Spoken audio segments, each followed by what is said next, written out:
Assalamualaikum, nami abdi Gesrana Nayara ti kelas 10 MIPA 8 di kesempatan ayeuna rek ngalantunkeun kawih wajib anu judulna Basa Sunda.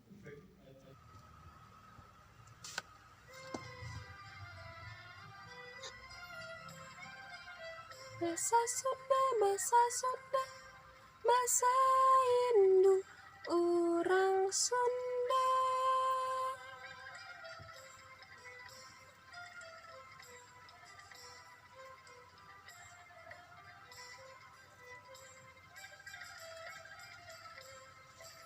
Sapopoe kadelali sasauran basa Sunda, ka indung jeung ka bapa, ka lanceuk jeung ka adi, sing tarapti bari hade budi.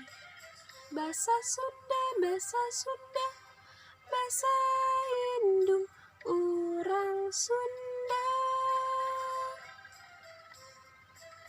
Di sakola kitu deui sasauran basa Sunda, ka ibu bapa guru, ka sobat babaturan, sing giatna hormat diajarna.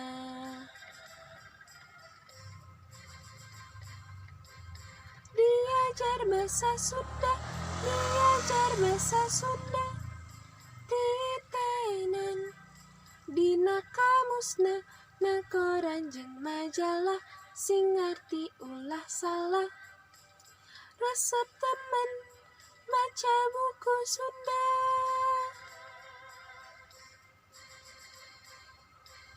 Diajar basa Sunda, diajar basa Sunda, ditekan dina laguna, apalkeun haleuangna, sing bentes kalimahna. Resep temen ngawih lagu Sunda. Sunda nyaeta salah sahiji suku Indonesia anu letakna di Jawa Barat. Sunda teh suku anu beunghar pisan. Beunghar ku baju adat nyaeta pangsi, tarian nyaeta tari merak, senjata nyaeta kujang, jeung imah adat nyaeta Keraton Kasepuhan Cirebon. Salah sahiji pikeun ngamumule suku Sunda teh nyaeta ngalantunkeun kawi basa Sunda. Kawi basa Sunda anu ayeuna keur dilantunkeun ku abdi teh nyaeta salah sahiji contoh ti rumpaka kawi basa Sunda. Basa Sunda, basa Sunda, basa indung urang Sunda. Kopoe kadelali sasauran basa Sunda, ka indung jeung ka bapa, ka lanceuk jeung ka adi, sing tarapti bari hade budi. Basa Sunda, basa Sunda, basa indung urang Sunda. Di sakola kitu deui sasauran basa Sunda, ka ibu bapa guru, ka sobat babaturan, sing giatna hormat diajarna.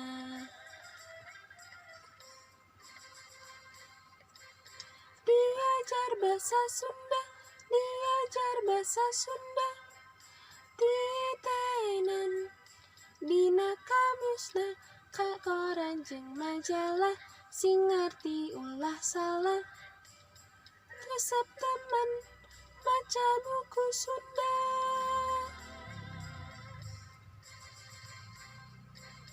Diajar basa Sunda, diajar basa Sunda, ditekan dina laguna, apalkeun haleuangna, sing bentes kalimahna.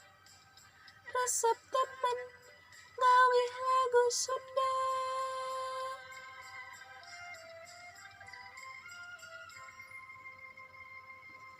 Hatur nuhun.